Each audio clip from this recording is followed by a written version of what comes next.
Hello everyone, আসসালামু আলাইকুম। I hope সবাই ভালো আছেন এবং আমিও ভালো আছি। Welcome to family growth. তো আবার আপনাদের মাঝে হাজির হলাম একটা নতুন ব্লগ নিয়ে।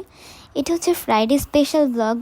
মানে এই গত ফ্রাইডেতে আমার বাসায় কী কী বানানো হয়েছিল তাই শেয়ার করবো আজকের এই ভিডিওতে। ওই দিন ফার্স্টেই বানানো হয়েছিল আলুর চপ। তো আলুর চপ বানানোর জন্য ফার্স্টেই আম্মু পেঁয়াজ, শুকনো মরিচ এবং ধনেপাতা ভালোভাবে মেখে নিল সরিষার তেল দিয়ে এবং মাখা শেষ করে আলুর সাথে দিয়ে দিল।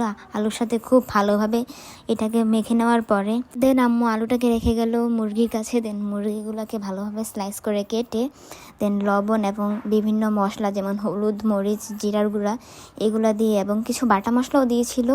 দেন ওইগুলো দিয়ে ভালোভাবে মেখে নিয়েছিল। আসলে ওই দিন দুই ধরনের আলুর চপ বানানো হয়েছিল। একটা হচ্ছে যে মুরগি দিয়ে অ্যান্ড দেন আরেকটা বানানো হয়েছিল ডিম দিয়ে। দুইটা আলু চপই কিন্তু খেতে খুব মজা হয়েছিল।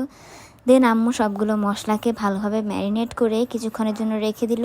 দেন কিছুক্ষণ পর আম্মু চুলায় খুব ভালোভাবে মুরগিগুলোকে ভেজে নিল এবং মুরগিগুলো ভাজতে ভাজতে আম্মু কয়েকটা ডিম সিদ্ধ করে নিল ডিম চপের জন্য। তো ডিমগুলো সিদ্ধ করার পর আম্মু 4 ভাগ করে ডিমগুলোকে কেটে নিল।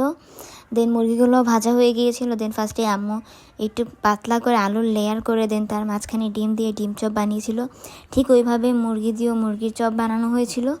দেন তারপরে বেসনে চুবিয়ে খুব ভালোভাবে তেলে ভেজে নেওয়া হয়েছিল ডিম চপগুলো এবং মুরগির চপগুলো। আর ওই দিনের চপগুলো কিন্তু খেতে অনেক বেশি মজা হয়েছিল, দেখতে অনেক সুন্দর হয়েছিল। আমি মাঝখানে সবগুলো আলুর চপের একটা ক্লিপস নিয়ে নিয়েছিলাম। দেন আম্মু হচ্ছে যে পেঁয়াজিগুলো ভাজা শুরু করলো এবং পেঁয়াজিগুলো লাল হয়ে আসার সাথে সাথে এগুলোকে উঠিয়ে নিল। দেন ভেজে নেওয়া হয়েছিল অনেকগুলো বেগুনি ভাজা কমপ্লিট করে আম্মু বুট রান্না করা শুরু করলো। ওই দিন একটু বেশি আলু দিয়ে বুট রান্না করা হয়েছিল। দেন আমার কাজিন শরবত বানিয়ে নিয়েছিল। তারপরে হচ্ছে যে ওই দিন বাবা একটা তরমুজও এনেছিল, ওই তরমুজটা ভালোভাবে কেটে নেওয়া হলো। দেন সব ইফতারগুলোর একটা ক্লিপ নিয়ে নিলাম। সবাই জানাবেন কেমন হয়েছে। দেন রাত্রে খাওয়ার জন্য আম্মু রান্না করেছিল গরুর মাংস। ওই দিনের গরুর মাংসটা ছিল কালা ভুনা, ওইটা একটু অন্যরকমভাবে রান্না করেছিল আম্মু। ভাবলাম ওই ভিডিওটাও আপনাদের মাঝে শেয়ার করি।